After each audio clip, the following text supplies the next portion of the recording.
বিশ্বাসের হাত থেকে পালিয়ে যাওয়া তো সোজা নয়। তবে আমি রাজাকে পালিয়ে যেতে সাহায্য করেছি। ঠিক আছে না তুমি জানি আইন আজ আমাকে অপরাধ বলবে, কিন্তু আমি কাঁটা দিয়ে কাঁটা তুলতে চাই। আর সেই জন্যই তো মহেশ মল্লিকের মোকাবিলায় রাজাকে আমি সামনে এগিয়ে দিয়েছি।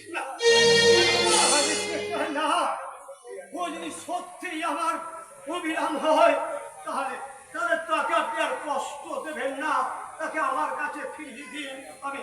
আপনি আপনার হাত ধরে অনুরোধ করছি ইন্সপেক্টর। ছি ছি ছি কাকা বাবু, হে আপনি কি করছেন?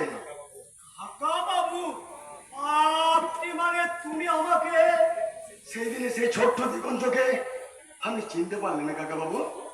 দিগন্ত?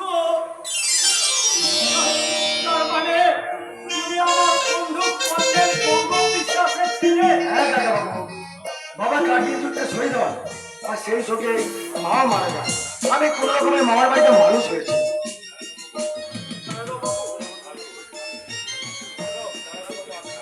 তাহলে দারোগাবু আপনি তো আমাদের নিজের লোক, তাহলে আমাদের বাঁচান দারোগাবু।